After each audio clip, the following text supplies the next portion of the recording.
প্রিয় অষ্টম শ্রেণীর শিক্ষার্থীরা, শুভেচ্ছা নিও।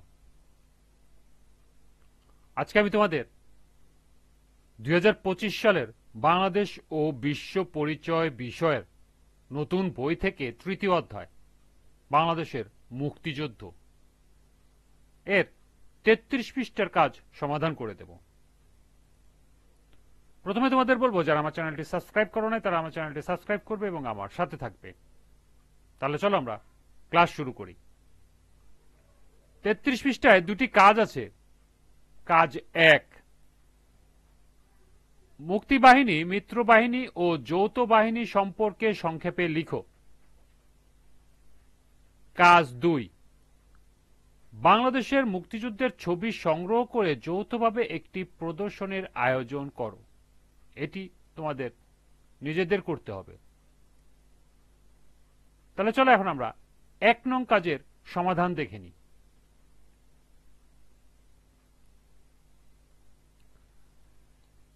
1 নং কাজের প্রশ্ন ছিল, মুক্তিবাহিনী, মিত্রবাহিনী ও যৌথ বাহিনী সম্পর্কে সংক্ষেপে লিখো। এর উত্তর হবে, বাংলাদেশের স্বাধীনতা যুদ্ধে মুক্তিবাহিনী, মিত্রবাহিনী ও যৌথ বাহিনী সম্পর্কে নিম্নে উপস্থাপন করা হলো। প্রথমেই মুক্তিবাহিনী।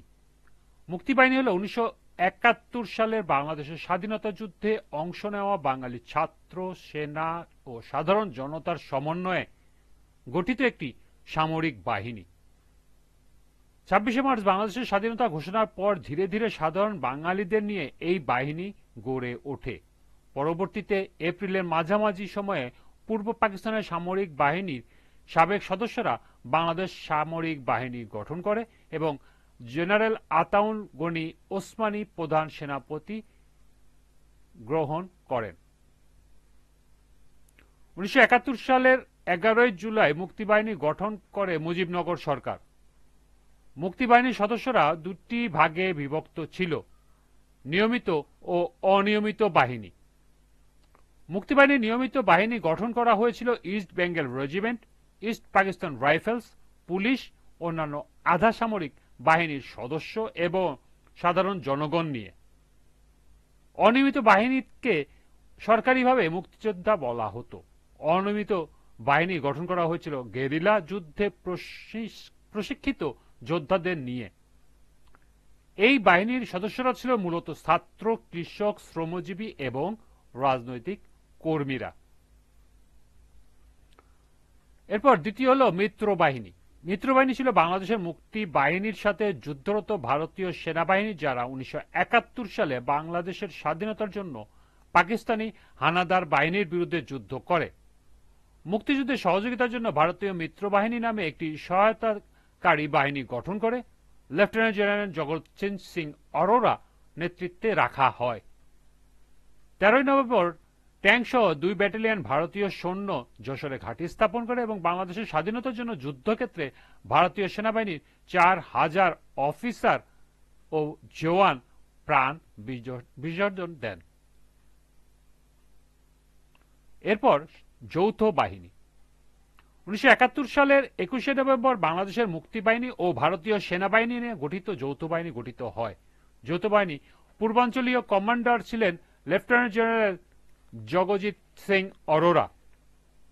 যৌথ বাহিনী মুক্তিযুদ্ধে পরাজয় বরণকারী পাকিস্তানি হানাদারদের শেষ ধাক্কা দেয়, যার ফলে পাকিস্তানি বাহিনীর পরাজয় ত্বরান্বিত হয়।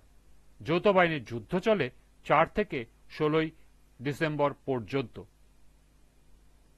যৌথ বাহিনীর অভিযান শুরু হয় 4টি অঞ্চল থেকে। 1, পূর্বে ত্রিপুরা রাজ্য থেকে সিলেট, কুমিল্লা, ব্রাহ্মণবাড়িয়া, নোয়াখালীর অভিমুখে।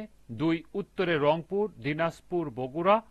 3, পশ্চিমে যশোর, খুলনা, কুষ্টিয়া, ফরিদপুর এবং 4, মেঘালয়ের তুরা থেকে জামালপুর, ময়মনসিংহ অভিমুখে। যৌথ বাহিনীর গঠনের মধ্য দিয়ে 11 থেকে 12 ডিসেম্বরের মধ্যে ময়মনসিংহ, হিলি, কুষ্টিয়া, খুলনা, রংপুর, রাজশাহী, দিনাজপুর ও সিরাজগঞ্জ মুক্ত হয়। মূলত যুদ্ধ চূড়ান্ত পর্যায়ে গঠিত যৌথ বাহিনী পরাক্রমী বিজয়ের পথে নিতে শুরু করে বাংলাদেশকে। এই ছিল কাজ 1-এর সমাধান। আজকের ক্লাসটি এ পর্যন্তই। সবাইকে আবারও বলছি, যারা আমার চ্যানেলটি সাবস্ক্রাইব করো নাই তারা আমার চ্যানেলটি সাবস্ক্রাইব করবে এবং আমার সাথে থাকবে। সবাইকে পরবর্তী ক্লাস দেখার আমন্ত্রণ জানিয়ে আজকের মতো আমি এখানেই বিদায় নিচ্ছি। আল্লাহ হাফেজ।